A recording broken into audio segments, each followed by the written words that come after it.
संजीव पांडे आपका स्वागत करता हूं ग्लोबल टच इंटरनेशनल की डॉक्टर पांडे की स्वास्थ्य पाठशाला में।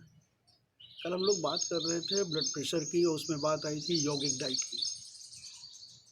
यौगिक डाइट का क्या संबंध है ब्लड प्रेशर से? इससे जानने से पहले हम थोड़ा सा एक डाइजेशन की प्रक्रिया को समझें।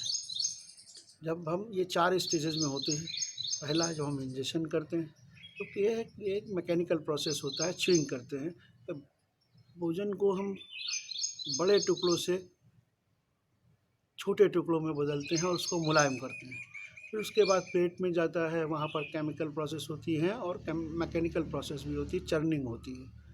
फिर उसके नीचे आते हैं आंत में। आंत में भी केमिकल प्रोसेसेस होती हैं बहुत सारी, और आखिर में सिंपलेस्ट फॉर्म में वो भोजन बदल दिया जाता है जिसको कि हमारे आंतों में एब्जॉर्ब हो जाता है।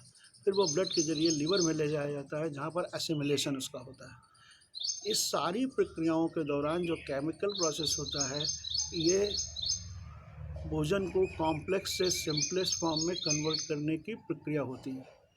अब इस प्रक्रिया को जितना ज़्यादा करना पड़ता है बॉडी को, उतने ही फ्री रेडिकल्स निकलते हैं और उनको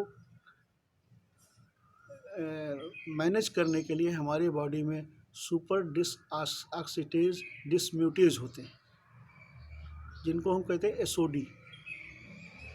अब अगर अधिक, आप सपोज कर लीजिए किसी भी तरह का अधिक कॉम्प्लेक्स चीज़ को ज़्यादा मेहनत करनी पड़ी है बॉडी को, ज़्यादा केमिकल प्रोसेस, उतनी ही एनर्जी की ज़रूरत होती है, उतना ही ऑक्सीडेशन शरीर में बढ़ता है, और ऑक्सीडेशन जब बढ़ता है तो फ्री रेडिकल्स निकलते हैं। ये बिल्कुल उसी तरह से है जैसे लोहार की धौकनी चलती है और उसमें चिंगारियाँ निकलती हैं। जैसे ही वो आग बढ़ाता है, चिंगारियाँ निकलती हैं। तो इस प्रक्रिया के दौरान जो है फ्री रेडिकल्स निकलते हैं। अब जितने कॉम्प्लेक्स फूड हम लेंगे, कठिनतम रूप किसी भी भोजन का लेंगे, उसको बहुत सारी केमिकल प्रोसेस से और मैकेनिकल प्रोसेस से गुजरना होगा। इस काम के लिए शरीर को उतना ही एनर्जी की ज़रूरत होती है। एनर्जी प्रोडक्शन जो होगा वो सेल के अंदर होता है, तो उतने ही ज़्यादा फ्री रेडिकल्स निकलते हैं ऑक्सीडेशन की प्रक्रिया के स्वरूप। तो उस प्रक्रिया को कम से कम रखा जाए, ऐसा भोजन हमें लेना है। क्योंकि फ्री रेडिकल अगर सुपर डिसऑक्सीडेज म्यूटेज से की कैपेसिटी से जितने बॉडी में अवेलेबल उससे ज़्यादा हो गए, तो वो फ्री रेडिकल्स जहाँ जहाँ पे जाएंगे वहाँ पर ऑक्सीडेटिव स्ट्रेस पैदा करेंगे।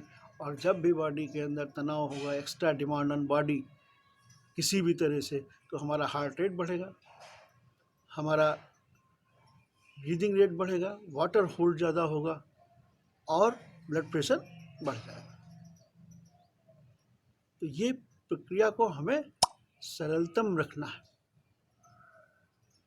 तो इसके लिए हम भोजन का ऐसा सिलेक्शन करें जो सिंपलेस्ट फॉर्म हो, और कुकिंग के दौरान उसको और कॉम्प्लेक्स ना बनाएं। कार्बोहाइड्रेट में सिंपलेस्ट फॉर्म जो होता है वो होता है शुगर, ग्लूकोज कह लीजिए, ग्लूकोज सबसे शुगर फॉर्म होता है।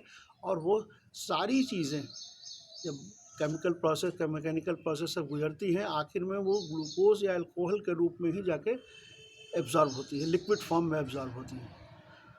तो चाहे कार्बोहाइड्रेट हो, चाहे प्रोटीन हो, चाहे फैट हो, चाहे मिनरल और विटामिन का डाइजेशन नहीं होता, मेटाबॉलिज्म होती है लेकिन डाइजेशन नहीं होता है, वो एज इट इज़ एब्जॉर्ब होते हैं और सब जगह काम करते हैं। लेकिन फैट, कार्बोहाइड्रेट और प्रोटीन का डाइजेशन होता है। अब ये जिस फॉर्म में, इतने कॉम्प्लेक्स फॉर्म में हम लेंगे, उतने ही बॉडी को ज़्यादा मेहनत करनी पड़ेगी।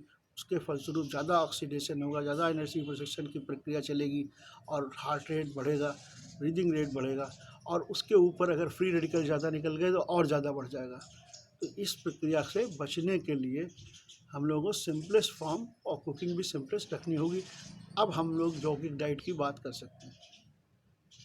यौगिक डाइट वो डाइटें होती हैं जो शरीर के अंदर कम से कम हलचल पैदा करें। तो इसके बारे में विस्तार से कल हम लोग बात करेंगे। आपको ये एपिसोड पसंद आया हो, इसको लाइक करें, कमेंट करें और सब्सक्राइब करें इस चैनल को। और आप अपने कमेंट्स, अपने सुझाव gtipathshala@gmail.com पर भी भेज सकते हैं। हम उसको शामिल करेंगे और आपको आंसर करने की कोशिश करेंगे। धन्यवाद। आपका दिन शुभ हो। प्रणाम। कल मिलते हैं फिर।